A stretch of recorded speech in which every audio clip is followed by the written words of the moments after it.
जटिल समस्या हो या भाग्य बाधा हो, व्यापार, नौकरी, शादी की समस्या, करियर की चिंता हो या वैवाहिक जीवन में हो सुख का अभाव, पाइए अपनी समस्त ज्योतिषीय तथा वास्तु समस्याओं का सरल, चमत्कारी, प्रभावशाली समाधान। एक जाना माना और विश्वसनीय नाम, आचार्य पंडित श्री वैभवनाथ शर्मा जी, काशी के 400 वर्ष पुराने प्रतिष्ठित और अंतरराष्ट्रीय ख्याति प्राप्त राज ज्योतिषी परिवार की 8वीं पीढ़ी के ज्योतिषी और वास्तु शास्त्री आचार्य पंडित श्री वैभवनाथ शर्मा जी के द्वारा व्यक्तिगत या फिर फोन पर अपॉइंटमेंट लेने के लिए कॉल करें 9818-300-146, 9990-724-131 या फिर ईमेल करें sharma.vaibhav@gmail.com पर।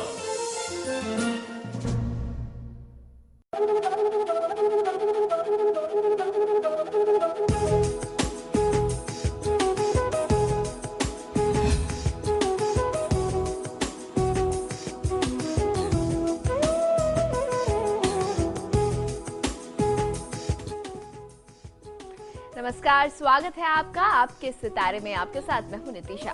पितृपक्ष पितरों को तृप्त करने के लिए होता है। ऐसे में क्या हो, श्राद्ध करने की विधि, ये सभी जानकारी देंगे हमें आचार्य जी महा उपाय में। इसके अलावा आज के दिन में क्या कहती है आपकी राशि, ये बताएंगे आचार्य जी। तो देर कैसी, चलिए शुरू करते हैं आपके सितारे। क्या आप जानते हैं कैसे किया जाए पितरों को तृप्त? तो जानिए पंडित वैभवनाथ शर्मा से श्राद्ध करने की आसान विधि। आपके सितारे में आप अपनी हर परेशानी का हल प्राप्त कर सकते हैं और आप अपने सवाल भी पूछ सकते हैं। स्टूडियो में हमारा साथ देने के लिए मौजूद हैं विश्वविख्यात ज्योतिषाचार्य और वास्तुशास्त्री पंडित वैभवनाथ शर्मा जी। आचार्य जी, आपका हार्दिक स्वागत। जी नमस्कार। तो यदि आप भी अपनी कुंडली के ग्रह नक्षत्रों से हैं परेशान या फिर घर, व्यापार, परिवार की कोई भी चिंता कर रही है आपको परेशान, तो आप भी हमें कॉल कर सकते हैं। हमारे नंबर्स आपके टेलीविजन स्क्रीन पर फ्लैश किए जा रहे हैं। आप हमसे सीधी बात कर सकते हैं। हमारा टोल फ्री नंबर है 1800-1026-303। आप इस नंबर पर मुफ्त में कॉल करें। इसके अलावा आप हमें हमारे लैंडलाइन नंबर्स 0120-4646-332 और 0120-4646-327 पर भी कॉल करके हमसे सीधी बात कर सकते हैं। और चलिए सबसे पहले आचार्य जी से जानते हैं आज का पंचांग। जी बिल्कुल, आज का पंचांग इस प्रकार है। विक्रम संवत 2070 आश्विन मास चल रहा है और आश्विन मास के कृष्ण पक्ष की आज 9वीं तिथि है, शनिवार का दिन है। नक्षत्र है पुनर्वसु, योग है परेग और करण है तैतिल। चलिए ये था आज का पंचांग और अब बात करेंगे राशियों की, जानेंगे कैसा रहेगा उनका दिन। सबसे पहले बात करते हैं मेष राशि की। मेष राशि वाले जातक लोगों को आज आपको सिर्फ अपने दिल की ही बात सुननी चाहिए। आज आप अपने अंदर बहुत अधिक ऊर्जा व उत्साह महसूस कर सकते हैं। आज की तिथि आपके लिए बहुत शुभ है। आज किसी से आप कुछ कहना चाहते हैं लेकिन कहने से डरते हैं, लेकिन आज डरने की कोई आवश्यकता नहीं है। जो भी बात आपके मन में, जो भावना आपके मन में है, आज आपको उन्हें अपने प्रिय व्यक्ति के समक्ष व्यक्त कर देना चाहिए। ओम लंबोदराय नमः मंत्र का 108 बार जाप कर लेना आपके लिए सर्वोत्तम हो सकता है। किसी का दिल ना दुखाएं। आज कोई ऐसा व्यवहार ना करें जिससे किसी की भावना को, किसी के दिल को ठेस पहुंचे। और चलिए अब बात करेंगे वृषभ राशि की, जानेंगे उनका दिन आज कैसा रहेगा। वृषभ राशि वाले जातक लोगों के लिए आज बहुत ज्यादा मेहनत करके आप कुछ थके हुए से महसूस कर सकते हैं, इसलिए आज आपको कुछ आराम की आवश्यकता है। स्वास्थ्य लाभ करने की जरूरत है। अपनी वाक्पटुता का आज आपको सही इस्तेमाल करना चाहिए। अगर आप नौकरी की तलाश में हैं तो आज आपको कोई नौकरी बहुत अच्छी मिल सकती है। कोशिश करने वालों की कभी हार नहीं होती, इस बात को आपको ध्यान में रखना चाहिए और अपना प्रयास लगातार करते रहना चाहिए। ओम रमा चिरताय नमः मंत्र का 108 बार जाप करेंगे तो आपको बहुत अच्छा लाभ मिल सकता है। भाई बंधु के साथ वाद विवाद को करने से, वाद विवाद बढ़ाने से बचिए। और चलिए अब जानेंगे कि मिथुन राशि वालों के सितारे क्या कुछ ला रहे हैं उनके लिए आज के दिन में खास। मिथुन राशि वाले जातक लोगों के लिए यदि आपने किसी काम को बनाने की, कार्य को सिद्ध करने का प्रयास किया है तो इसका शुभ फल आपको अवश्य ही मिलेगा। किसी से आप अपने मन की बात कहना चाहते हैं लेकिन उसमें आपको कुछ दिक्कत, कुछ असहज महसूस करते हैं, कुछ असुविधा है, लेकिन झिझक को दूर करके यदि आप अपने मन की भावना व्यक्त कर देंगे तो जो बोझ आपके मन में है वह काफी हल्का हो जाएगा, आप काफी राहत महसूस करेंगे। और उसके साथ साथ आज आपको अपने परिवार को पूरा समय देने का प्रयास करना चाहिए।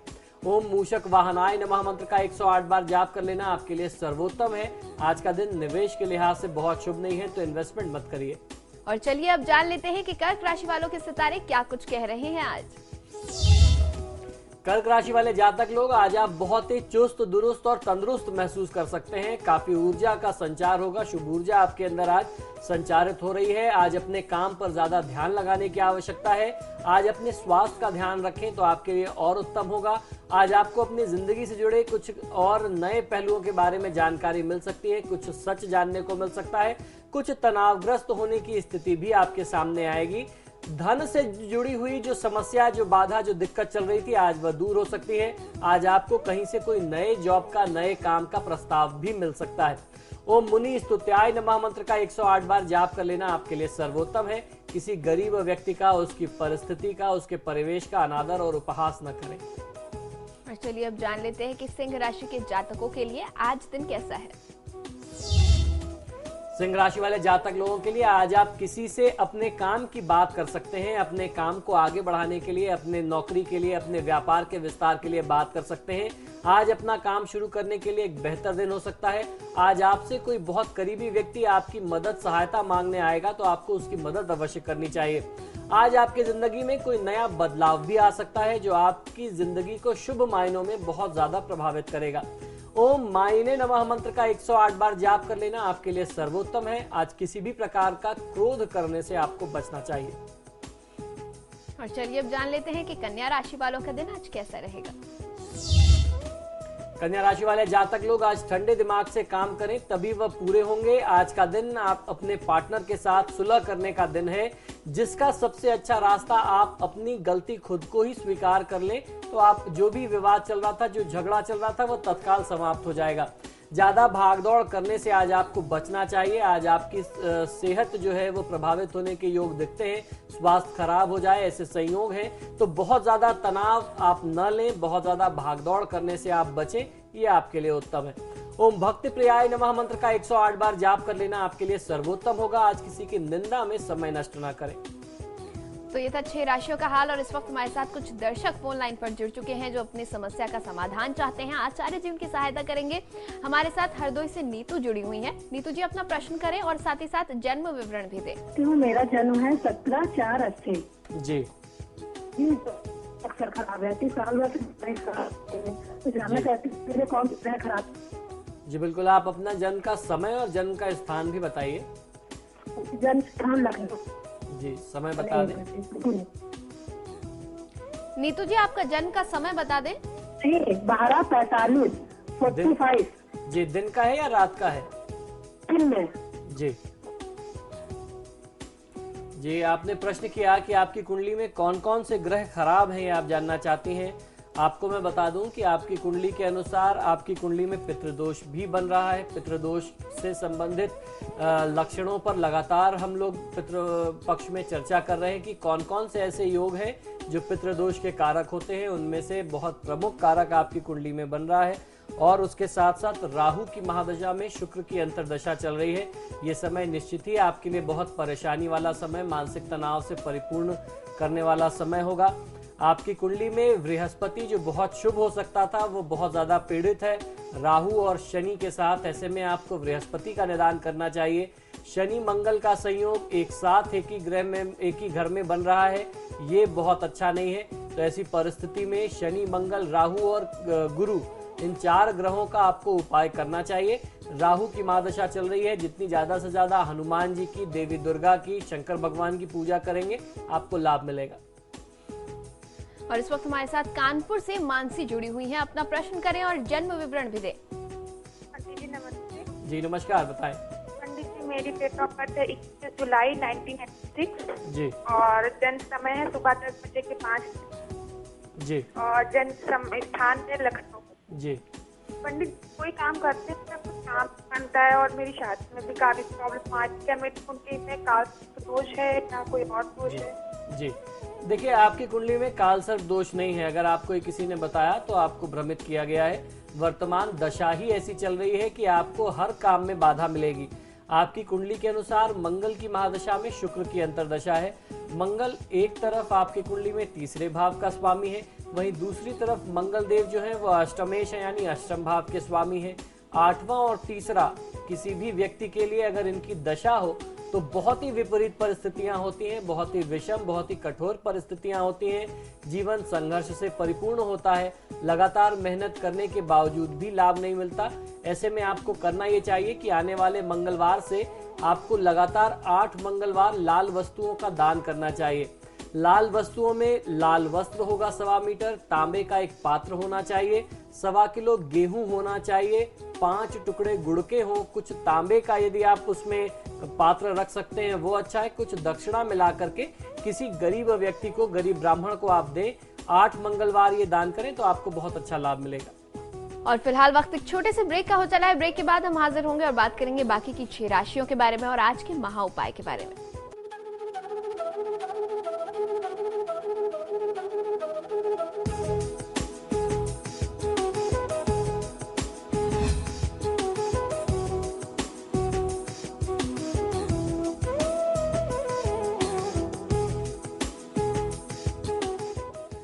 ब्रेक के बाद आप सभी का एक बार फिर स्वागत है। लगातार स्टूडियो में मेरे साथ आचार्य पंडित वैभवनाथ शर्मा जी भी बने हुए हैं और हम बात करेंगे अब राशियों की, जानेंगे कैसा रहेगा तुला राशि वालों का आज का दिन। तुला राशि वाले जातक लोगों को आज एक बात सबसे ज्यादा ध्यान में ये रखनी है कि आप किसी से भी मुलाकात करते हैं, आपके मीटिंग्स की जो आवश्यक बातें हैं, अगर आपने कोई हाल फिलहाल में डील की है, कोई एग्रीमेंट साइन किया है, तो जो जरूरी चीजें हैं वो आपको लिख करके रखनी चाहिए, क्योंकि आपके साथ समस्या ये है कि आप चीजें भूलने लगे हैं और वर्तमान में ग्रहों की जो स्थितियां हैं वो आपके लिए बहुत विषम परिस्थिति बना सकती है। अगर आप चीजें दस्तावेज यानी लिख करके रखेंगे तो आपको समय पड़ने पर चीजें याद भी रहेंगी और आपको दिखाने के लिए भी आपके पास चीजें आपके पास मौजूद होंगी। आपकी जिंदगी में आज काफी बदलाव हो सकते हैं जो आने वाले समय के लिए बहुत ही शुभ होंगे, आपके लिए बहुत अच्छे हो सकते हैं। किसी पर भी बहुत ज्यादा विश्वास नहीं करना चाहिए। आज के दिन को शुभ बनाने के लिए आपको ओम भक्त विघ्न विनाशनाय नमः मंत्र का 108 बार जाप करना चाहिए। ये आपको शुभत्व देगा, अर्थात शुभ ऊर्जा प्रदान करेगा। किसी भी तरीके से अपने उत्साह में कमी मत करिए। आज के दिनचर्या में पूरा उत्साह बना करके रखिए। और चलिए अब हम जानेंगे कि वृश्चिक राशि वालों का दिन आज कैसा रहेगा। वृश्चिक राशि वाले जातक लोगों को आज ये बात ध्यान रखना चाहिए कि जल्दीबाजी में किया गया कार्य अक्सर गलत हो जाता है, तो जल्दीबाजी करने से आप बचें। आज आपको सफलता पाने के लिए पहले से बहुत ज्यादा मेहनत करनी पड़ेगी, परिश्रम से काम लें। किसी भी फैसले को लेने में आज बड़े बुजुर्गों का सहारा, उनकी राय अवश्य लेनी चाहिए। उनसे मार्गदर्शन लेकर के काम करेंगे तो आपको लाभ मिलेगा। आज आपका कोई करीबी किसी मुश्किल में हो सकता है जिसकी आपको मदद अवश्य करनी चाहिए। जब आपको जानकारी मिले तो आप उसकी सहायता अवश्य करें। ओम भक्त वांछित दायकाय नमः मंत्र का 108 बार जाप कर लेने से आपको बहुत अच्छा लाभ मिल सकता है। किसी गरीब व्यक्ति का अनादर न करें। और चलिए अब हम बात करेंगे धनु राशि की, जानेंगे क्या कहते हैं उनके सितारे। धनु राशि वाले जातक लोगों को आज आपको अपनी मुश्किलों, अपनी समस्याओं का हल स्वयं ही निकालना पड़ेगा। आपका कोई करीबी मित्र आज आपकी मदद मांग सकता है आपसे, तो आपको उसकी मदद अवश्य करनी चाहिए। आपके स्वास्थ्य को लेकर के आज आपको कुछ सतर्क रहने की आवश्यकता है। स्वास्थ्य प्रभावित हो सकता है। ओम ब्रह्मा विद्युत माय नमः मंत्र का 108 बार जाप कर लेना आपके लिए सर्वोत्तम है। आज की तिथि में धन का बहुत ज्यादा व्यय करने से आप बचें। और चलिए अब जानेंगे कि आज का दिन मकर राशि के जातकों के लिए कैसा है। मकर राशि वाले जातक लोगों को इस बात को समझना चाहिए कि एक ही समय में बहुत सारे काम, बहुत सारी जिम्मेदारियां लेना किसी भी व्यक्ति के लिए बहुत ज्यादा कभी कभी खराब भी हो जाता है, नुकसानदायक हो जाता है। तो आज आपको करना यह है कि एक समय में एक काम करने का प्रयास करें तो आपको बहुत अच्छा लाभ मिलेगा। आज की तिथि में आपको सिर्फ वही जिम्मेदारियां लेनी है जो आप कर सकते हो। ऐसा काम आप अपने ऊपर मत लीजिए जो आपकी कैपेसिटी से, आपकी क्षमता से बाहर हो। आज आप परिवार के साथ, दोस्तों मित्रों के साथ कहीं घूमने फिरने का कार्यक्रम भी बना सकते हैं। कुछ योजना ऐसी बन सकती है जहां मनोरंजन के साधन हो। आज आपको सपनों की दुनिया से निकल करके असल जिंदगी में, वास्तविकता में जीने का प्रयास करना चाहिए। आज की दिनचर्या को शुभ बनाने के लिए ओम ब्रह्मद्वेष विवर्जिताय नमः मंत्र का 108 बार जाप कर लेना आपके लिए शुभ होगा। समय बहुत ही मूल्यवान है, उसे व्यर्थ न जाने दें। और चलिए अब जानेंगे कि कुंभ राशि वालों के लिए आज के दिन में क्या कुछ है खास। कुंभ राशि वाले जातक लोगों को आज आपको फिजूल खर्ची करने से बचना चाहिए। आज किसी भी मामले में अपने दिल की बात सुननी चाहिए। अपने किसी मित्र का सच आपके समक्ष आएगा। आपने अपने गुस्से को, क्रोध को काबू में रखने की आज आवश्यकता है। आज कोई आपसे भावनात्मक स्तर पर जुड़ सकता है, आपसे मदद मांग सकता है। आपको उसकी भावनाओं का सम्मान अवश्य करना चाहिए। ओम ब्रह्मचारिणे नमः मंत्र का 108 बार जाप करिए तो आपको सद्बुद्धि, सद्विचार की प्राप्ति होगी। किसी भी काम में बहुत ज्यादा उत्सुकता आज मत दिखाइए, वो आपके लिए ठीक नहीं है। और अब बारी है बात करने की आखिरी राशि के बारे में, यानी कि मीन राशि। जानेंगे कैसा रहेगा उनका दिन। मीन राशि वाले जातक लोगों के लिए आज आपका कोई मित्र बहुत ही गंभीर समस्या में पड़ सकता है। आपको उसकी सहायता करनी चाहिए। अपने मित्रों और परिवार के साथ आपको कुछ समय बिताना आज बहुत आवश्यक है। काफी समय से आपने परिवार को जो एक उचित समय चाहिए वो आपने दिया नहीं है।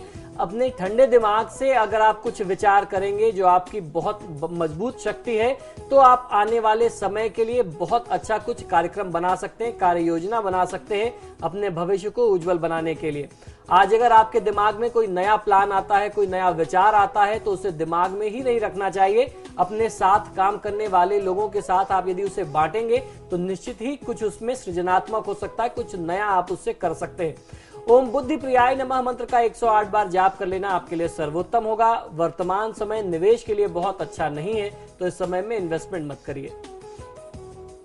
तो ये था 12 राशियों का हाल। और अब बारी है जानने की आज का महा उपाय, जहां आचार्य जी बताएंगे की कौन सी आसान सी वो विधि है जिससे कि श्राद्ध पितृ तृप्त होंगे। जी बिल्कुल, आज मैं आपको श्राद्ध करने की कुछ बहुत सरल सी, बहुत आसान सी विधियां बताता हूं जिससे आप अपने पितृ देवताओं को तृप्त कर सकते हैं, संतुष्ट कर सकते हैं और उनका आशीर्वाद प्राप्त कर सकते हैं। अश्विन मास के कृष्ण पक्ष में जिस दिन पूर्वजों की श्राद्ध की तिथि आए, उस दिन पितरों की संतुष्टि के लिए श्राद्ध कर्म करने का विधान हमारे शास्त्रों में बताया गया है। श्राद्ध पक्ष में पितरों की तृप्ति के लिए ब्राह्मणों को घर पे आमंत्रित करना चाहिए और उनको भोजन आदि कराना चाहिए। इसका सबसे ज्यादा महत्व है क्योंकि ऐसी धार्मिक मान्यता है कि ब्राह्मणों के साथ वायु रूप में ही पितृदेव भी आपके घर आते हैं, घर पर आते हैं और आपके द्वारा दिए गए भोजन को ग्रहण करते हैं, भोजन स्वीकार करते हैं। इसलिए विद्वान ब्राह्मणों को पूरे सम्मान और श्रद्धा आदर के साथ आपको भोजन कराना चाहिए। यदि आप ऐसा करते हैं तो पितृ भी तृप्त होकर के सुख समृद्धि का आशीर्वाद देते हुए अपने धाम को जाते हैं। किंतु अगर आप किसी कारणवश शास्त्रोक्त विधि विधानों से इस पूरे श्राद्ध की प्रक्रिया को न कर पाए, तो मैं आपको श्राद्ध की बहुत सरल कुछ विधियां बताता हूं, इसे आपको अपनाना चाहिए। इससे आप इस माध्यम से श्राद्ध को करके आप उनका आशीर्वाद, अपने पितरों का आशीर्वाद और कृपा प्राप्त कर सकते हैं। श्राद्ध की तिथि के पूर्व ही यथाशक्ति विद्वान ब्राह्मण या ब्राह्मणों को भोजन के लिए आपको आमंत्रित करना चाहिए। आपको बहुत ही सविनय के साथ उनको अपने घर पर आमंत्रित करना है। श्राद्ध का समय हमेशा दोपहर का ही शुभ होता है, दोपहर का समय ही सबसे विशेष है, तो दोपहर के समय में श्राद्ध का समय आप निश्चित करें। श्राद्ध के दिन भोजन के लिए आए ब्राह्मणों को दक्षिण दिशा में बैठाना चाहिए, ये सबसे ज्यादा उपयुक्त होता है। सुबह उठ करके स्नान कर देव स्थान व पितृ स्थान को गाय के गोबर से लीप करके या गंगाजल से छिड़क करके मार्जन करके शुद्ध और पवित्र करना चाहिए। यदि संभव हो जाए तो घर के आंगन में आपको रंगोली बनाना चाहिए। उत्सव का एक वातावरण आप बनाएं कि आपके पूर्वज आपके घर में आ रहे हैं। घर की महिलाएं जो हैं वह शुद्ध होकर के पितरों के लिए भोजन बनाएं। भोजन बनाते समय आपको ध्यान ये रखना है कि श्राद्ध के भोजन में जो तामसिक प्रवृत्ति की चीजें हैं, खासतौर पर प्याज, लहसुन, मांस, मदिरा, इनका बहुत ज्यादा वर्जना बताई गई है। अर्थात ये आपके किचन में, आपकी रसोई में, क्या आपके घर में भी नहीं आना चाहिए। जिस घर में श्राद्ध का कार्यक्रम हो रहा है, श्राद्ध के लिए भोजन बनाया जा रहा है, इन दिनों में आपको भी बहुत ज्यादा सात्विक रहने की आवश्यकता है। श्राद्ध का अधिकारी ब्राह्मण जो है वह श्रेष्ठ ब्राह्मण होता है, या फिर आपके कुल के अधिकारियों में जैसे दामाद, भतीजा इत्यादि, इनको सबसे ज्यादा श्रेष्ठ माना गया। इन्हें आपको न्योता देकर के बुलाना चाहिए। ब्राह्मणों से पितरों की पूजा एवं तर्पण आदि भी आप कराएं। भोजन कराने के पूर्व आपको उनके निमित्त तर्पण और कराना चाहिए और उनके लिए जो है आपको कुछ पूजा करानी चाहिए। पितरों के निमित्त अग्नि में गाय के दूध से बनी हुई खीर, दूध, दही, घी, इन चीजों की यदि आप आहुति देते हैं तो बहुत अच्छा लाभ मिलता है। गाय, कुत्ता, कौवा, देवता, चींटी और उसके साथ साथ अतिथि के भोजन के लिए भी कुछ ग्रास आपको अवश्य निकालना चाहिए, यानी कुछ भोजन आपको पशु पक्षियों के लिए, मेहमानों के लिए भी अलग निकाल करके रख देना चाहिए। पितरों की पसंद का भोजन दूध, दही, घी और शहद के साथ साथ अन्न से बनाए गए पकवान बहुत ज्यादा, जैसे खासतौर पर खीर, हमेशा देखा गया है कि पितरों को ये सबसे ज्यादा तृप्त करते हैं। तो उसमें खीर का होना, खीर में शहद इत्यादि को मिला करके अच्छे से बनाना जो बहुत ज्यादा आवश्यक होता है। इसीलिए ब्राह्मणों को ऐसे भोजन कराने पर आपको विशेष ध्यान रखना चाहिए। इसके बाद हाथ में जल, अक्षत यानी चावल, चंदन, पुष्प और तिल लेकर के ब्राह्मणों से आप संकल्प करवाएं कि आप ये प्रक्रिया, ये अनुष्ठान कर रहे हैं, श्राद्ध कर्म आप संपादित करा रहे हैं। कुत्ते और कौवे के निमित्त जो आपने भोजन निकाला था उसे आपको कुत्ते और कौवे के लिए ही रखना चाहिए, उन्हें ही देना चाहिए। किंतु देवता और चींटियों के लिए जो निकाला गया भोजन था वो आप अपने हाथ से गौ माता को भी खिला सकते हैं। इसके बाद आप ब्राह्मण देवता को आदर पूर्वक भोजन कराएं। मुख शुद्धि के लिए आपको कुछ उन्हें मुख शुद्धि देनी चाहिए। लौंग या इलायची या तांबूल पत्र, जिसे पान कहते हैं, वो आप दे सकते हैं। उसके बाद वस्त्र, दक्षिणा इत्यादि से उनका आपको सम्मान करना चाहिए। पूरी तृप्ति से भोजन कराने के बाद ब्राह्मणों के मस्तक पर तिलक लगा करके यथाशक्ति अन्न, वस्त्र, दक्षिणा, कपड़े इत्यादि दे करके उन्हें आप विदा करें और उनका आशीर्वाद लें। ब्राह्मणों को भोजन के बाद घर के द्वार तक पूरे सम्मान के साथ विदा करके आना चाहिए, ऐसा मानते हैं। इसलिए क्योंकि ऐसा माना जाता है कि ब्राह्मणों के साथ साथ आपके पितृ देवता भी उनके साथ चलते हुए आपके घर से विदा लेते हैं, तो आप उन्हें दरवाजे तक छोड़ करके आएं। और ब्राह्मणों का धर्म क्या होना चाहिए? ब्राह्मणों का धर्म यह है कि जाने से पहले जब उन्होंने भोजन कर लिया, जजमान ने उनको दक्षिणा इत्यादि जो भी भेंट देना था, अन्न वस्त्र दे दिया, तो ब्राह्मणों का धर्म यह है कि स्वस्ति वाचन तथा वैदिक पाठ करते हुए गृहस्थ एवं पितरों के प्रति शुभकामना व्यक्त करते हुए आशीर्वाद दे, फिर उसके उपरांत विदा लें, आशीर्वाद देते हुए जाएं। ब्राह्मणों के भोजन के बाद ही अपने परिजनों, इष्ट मित्रों, रिश्तेदारों को आपको भोजन कराना चाहिए। स्वयं भोजन ग्रहण करें और परिवार में खुशनुमा माहौल, वातावरण बना करके रखें। तो ये कुछ बहुत सरल सी विधि है जिसका आप पालन करके अपने घर में श्राद्ध की जो प्रक्रिया है वह संपादित कर सकते हैं। और इसके साथ ही फिलहाल आपसे इजाजत चाहेंगे। आचार्य जी, आप हमारे स्टूडियो में आए, बहुत बहुत धन्यवाद। जी नमस्कार। कल फिर हम आपसे मिलेंगे आपके सितारे में। खबरों के लिए देखते रहिए समाचार प्लस।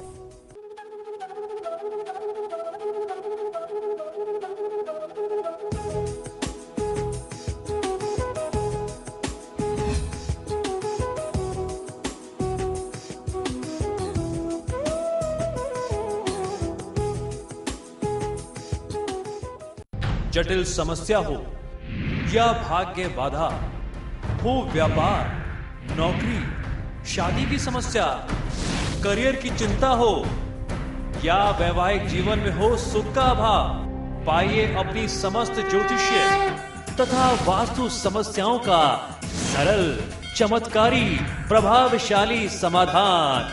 एक जाना माना और विश्वसनीय नाम, आचार्य पंडित श्री वैभवनाथ शर्मा जी। काशी के 400 वर्ष पुराने, प्रतिष्ठित और अंतरराष्ट्रीय ख्याति प्राप्त राज ज्योतिषी परिवार की 8वीं पीढ़ी के ज्योतिषी और वास्तु शास्त्री आचार्य पंडित श्री वैभवनाथ शर्मा जी के द्वारा व्यक्तिगत या फिर फोन पर अपॉइंटमेंट लेने के लिए कॉल करें 9818-300-146, 9990-724-131 या फिर ईमेल करें sharma.vaibhav@gmail.com पर।